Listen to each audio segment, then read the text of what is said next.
Hey guys, Adriana Jimenez, joined here with world-renowned trainer Robert Garcia. Robert, good to see you again. Busy man. This time for Jose Ramirez, who's taking on Jose Zepeda on February 10th up in Fresno. You guys have been together now 3 training camps for 2 fights. Talk to me about how everything is going between both of you. Look, things are going great. Jose's a hard-working man, so I don't have to worry about him not training hard. But I think one thing that's motivating him and really he's really loving it is the type of work, the type of sparring that he's getting in my gym. And Jose's one of the fighters, one of the few fighters that tells me I want to spar the best challenges out there. I want them to be fresh. I don't want them to be tired. You know, he wants those challenges. He knows what type of kids in my gym push him the most, and those are the ones he wants. You know, he's not one that's picking, oh, today can I just spar this other one because I don't feel too good. He's never had an excuse. So hard-working man. So things are going well. You know, he's moving his head a lot more and using the jab. That's one thing that I always try to teach my fighters is that jab. Even though there's some that might hardly ever use it, but he's been using it and does it very well. I don't know if you're able to disclose, but can you share who he spars with? Or look, I brought in two southpaws that are both fighting for top rank. One of them is Josue Vargas, and the other one is John Bauza. Those are 2 that I brought in from the East Coast. They've been sparring for him all this training camp, and I also mixed in a couple of my other guys that I have, like Ruben Rodriguez. I'll mix in Manny Rodriguez. Ruben Rodriguez is a right-hander because we know Zepeda is right-hander that fights lefty, but also switches once in a while. So the 2 main ones are the Puerto Ricans that are doing their work as left-handers, but I also have to mix it in with some right-handers from my gym. So we won't get surprised if Zepeda switches. does he spar? You know, Mikey Garcia is in and out with going to the snack facility, but does he train with them? Do they ever spar? Look, they've sparred before. Jose sparred with Mikey for Mikey's last fight against that tall kid that he fought, Robert Easter Jr. Jose sparred with him only one session. It wasn't more than that, just once.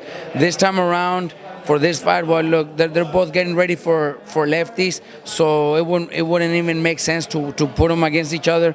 What I am doing right now is using one of the sparring partners that Jose has. I've been using them with Mikey also, so Mikey could get started. Today we start with a new guy that's coming in for Mikey, and then next Monday we have our 3rd guy that's going to be Mikey's sparring partners. And a few weeks later, Falcao should be back in camp, so we're planning on having 4 guys for Mikey. Well, now in this fight, on the opposing corner for Jose Zepeda, we have Freddie Roach, who is Jose's previous trainer for I think 4 years. Is there any concern on having his former trainer coaching the opponent? Look, there's no concern. The only thing there is we know how good Freddie Roach is. We know how well he knows Jose. So it only motivates us to train even harder. Look, Freddie Roach, I was expecting them to be here. You know, I just wanted to see, you know, the reaction. But look, Freddie Roach is trying to do what I did to him with Ramirez.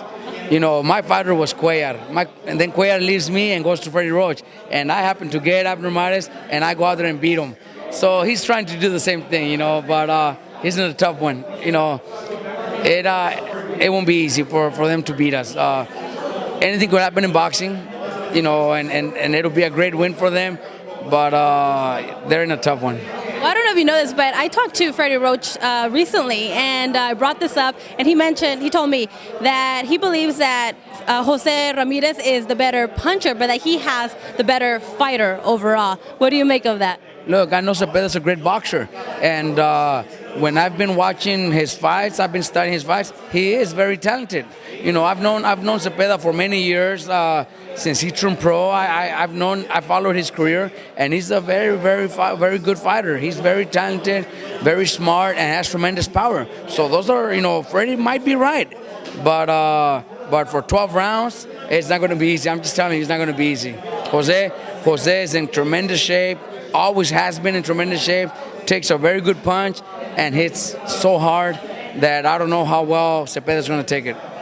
Yeah, I mean, I just talked to Jose Ramirez right now, and he told me that, not looking past this fight, but eventually, his goal is to unify. And unfortunately, there's politics with networks and promotional companies, but he sees that he's on a course to hopefully fighting Regis Prograis. Is that a fight that obviously interests you, and you believe it's a matter of when they'll fight, not a matter of if?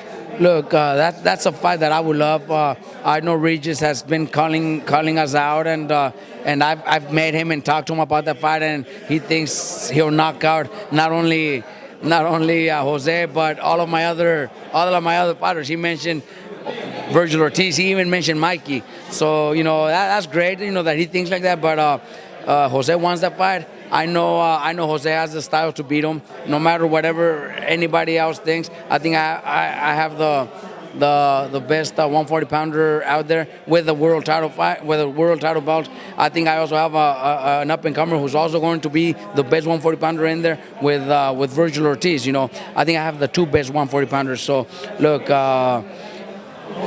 Regis is an exciting fighter, but I don't think he'll compete against my guys. Well, speaking of Virgil Ortiz, I was over in Houston this weekend where he fought. I know you were over with Josecito on that fight, but I guess have you had time to go see Virgil Ortiz's fight? And what did you think about it? Look, Virgil fought a great fight. The way he, little by little, he's getting experienced guys that could take a punch, and we're trying to give him more rounds. This one went 5, which is the most he's ever gone, which is already a plus for his career. I think Virgil's the real deal, man. I think there's it's going to be very hard for somebody to go the distance with Virgil. He's so dedicated in the gym. This kid doesn't have we have to stop him, and it's very hard to get him to stop. He loves to work out, he loves to run, he's dedicated. It's going to be hard for somebody to beat him. You want to switch the light? No, we're going to keep going? Okay, we're going to keep going. All right, well, in the past you mentioned to me that you would like for Virgil Ortiz, this was several weeks ago, to face Jorge Linares. Jorge Linares since then has suffered that first round defeat. So is that a name that no longer interests you? Who do you want Virgil Ortiz to face? Look, it should have been Virgil Ortiz knocking out Linares. Look, I had already mentioned it to Golden Boy, and obviously, Cano is also a great fighter, another one of their fighters. So I'm not saying they did the wrong thing, because they have to do the good. They have to do good for all of their fighters. But that should have been Virgil, and that would have put him in the level where people might still not believe he's at. I think he's ready for it. Now Linares is not there anymore. I think now I would like Virgil to fight Cano. That's a fight I would love. I know Cano became mandatory for Jose Ramirez, but there could always be fights before that. I would love Virgil to fight Cano for maybe interim title, something like that, or maybe we could go after the WBA or any other title. I don't definitely not gonna push for Virgil to fight Jose Ramirez. They're both in the same stable. They both train together, and they would never want to fight each other. But there's other champions. There's other titles. Every title has the super champion, the regular champion, the interim champion. So there's so many titles to get. So I would love Virgil to fight Cano for the interim WBC title, or maybe go after the WBA champion, Relic. Relic is a great fighter. Virgil's in position to fight any of those guys. Now I want to get your thoughts on Josecito Lopez taking on Keith Thurman this weekend. It was such an exciting fight. How happy are you with Josecito's performance? Look, not only am I happy, but I'm so proud of Josecito. Look, Josecito was the underdog, 18-1. Nobody gave us a chance. Nobody thought we were gonna even be competitive. I'm sure I heard from so many people saying, rest in peace, Josecito. So many people saying it was going to be 2 or 3 round blowout and he was going to get destroyed. Look, he almost pulled it off. He was one punch from becoming world champion. One punch from becoming world champion. So, I'm very proud of Josecito. This fight, I don't want to say lost because he didn't lose. This fight put him in a great position. You know, there's so many fights out there. Danny Garcia, Sean Porter, a rematch with Keith Thurman. I'm sure the fans would love to see. Adrian Broner, that would be my first choice. A fight against Adrian Broner. So there's a lot of big fights for Josito. So instead of feeling bad for him, I feel good because his stock went up. He's in a great position right now. Talk to me about, it was, I believe, the 7th round, right? Talk to me about what you felt at that moment. Look, it would have been probably the opposite of the year. You know, 18 to 100, God, nobody gave us a chance. There was moments where if the ref would have stepped in, I don't think anybody would have complained. You know, like Josito said after the fight, if it would have been the other way around, I think the ref would have stepped in and nobody would have complained because it was already supposed to happen. So Josito was supposed to get beat up by Thurman. You know, being that Thurman was the 18 to 1 and wasn't supposed to lose, I think the ref gave him that extra chance, which did his job, did a great job because Thurman survived and came back to box the rest of the fight and pull out the decision. So the ref did his job and did a great job. But yeah, we were there, you know, waiting for that punch, and when those punches landed, I was you know, seeing the ref wanting to step in. I was just so excited. It was awesome. Even though we lost, for us, it wasn't a loss. Absolutely, I agree. It was such an exciting fight. And you mentioned that you hopefully down the line maybe we can see Josecito against Adrian Broner. We'll see if that could ever develop. But Adrian Broner did fight Manny Pacquiao last week. What did you think about that fight? Look, Pacquiao won, clearly won. Broner landed very few punches, but Broner is still a big name. Broner still talks. Broner still has the best ratings on TV. So that's why I would love a fight with Josito Lopez. Look, I've been against Broner twice, and I've told Broner joking around, you know, you're just never gonna beat me. I don't think he'll beat me. I think if he fights Josito, I think Josito is gonna beat him. But it's still gonna be a great fight. It's still gonna be an exciting fight. Fans are still gonna want to see it. It will still be a main event, maybe at the Barclays Center. People still gonna enjoy it and are still gonna go see it fight. So I can't wait. Hopefully Mikey with Al Heyman could work something out. They both fight for Al Heyman. Maybe a Danny Garcia fight.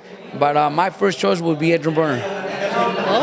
Very exciting fight. We'll see if that can happen. And lastly, just an update now that Mikey Garcia is back in your gym. He was up at the snack facility training over there. How are things going? How's it feeling? Look, things are going great. Mikey's very strong, very fast, and the most important thing is he's very motivated. He's excited about this fight. He's not worried at all. Sometimes I even want him to know that you have to be a little bit worried because this is not an easy fight. But he's so sure, he's so confident, and I'm happy he feels like that because he's going in there. Very few give him a chance. Very few think he could even pull it off, but he knows he could, and we know he can too. He's ready in training camp. He's ready sparring, and today we get our second sparring partner coming in today. The following week we're gonna have our third guy. And mid-February, we're going to have our fourth guy. So we're going to have 4 guys sparring Mikey, and they're going to do their job. Mikey's going to be ready for whatever ERROL Spence brings. I mean, it's such an exciting fight. Everyone that I talk to is looking forward to it so much, and everyone's very proud of Mikey taking on that big challenge in ERROL Spence. Also, we were just talking about Manny Pacquiao, that he defeated Adrian Broner. Everyone is now asking if Manny Pacquiao can compete with the rest of the 147 champions. We'll see what happens with Mikey Garcia and Spence. But do you believe that he can compete with the winner of that fight, with Thurman, with Porter, with Terence Crawford? Look, Pacquiao is very talented, very fast, very strong, and he dominated. He dominated his fight against Broner. I think he's ready for any top welterweight in the division. I think he's not only ready, he could beat most of them because he's just so much experience. He's so fast, so difficult. It's not easy to beat Pacquiao. I think Pacquiao could compete and maybe beat most of the welterweights. So I'm glad, I'm happy he's in that weight division because and he's with the PBC group because there's so many big fights out there for Pacquiao. That's at 40. That's what he wants. He wants those big fights. He wants to finish beating those top welterweights, and they're fighting for PBC. So he's in the right position right now. With the victory over ERROL Spence, would you like Mikey to face Pacquiao down the line?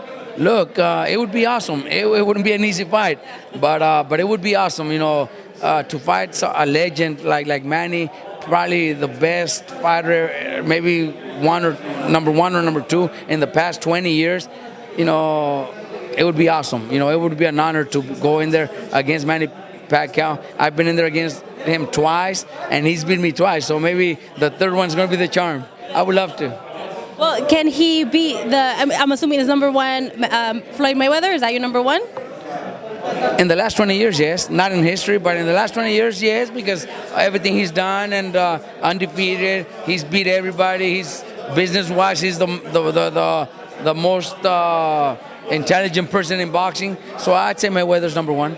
So then on the rematch that most likely will happen because they seem to be fighting each other everywhere. Does Pacquiao have a chance on that rematch against Floyd? Look, that's the only fight that would probably stop Pacquiao from fighting any of the other guys, Mikey or anybody else, because that fight generates a lot of money for Pacquiao, and so does for Floyd. So that's the only fight that would probably stop Pacquiao from facing any of the other top welterweights. But I don't think that would happen. And if it does, they'll make a lot of money. I wouldn't be too excited about that fight because I think Floyd wins again because Floyd fights very defensive, scores one punch at a time, just enough to win the rounds. So I think that's what we would see. But I would be more excited about seeing Pacquiao against Thurman, against Porter, Mikey or Spence. I think those would be I would be more excited about those fights. I see that they would be very exciting fights. All right, Robert, well, thank you so much for taking the time to talk to us. We're looking forward to seeing you with so many fights with Jose Ramirez, with Abner Mares, with Mikey Garcia, and the list goes on and on. Thank you so much. Good luck on all your fights. Thank you very much. Thanks for having me.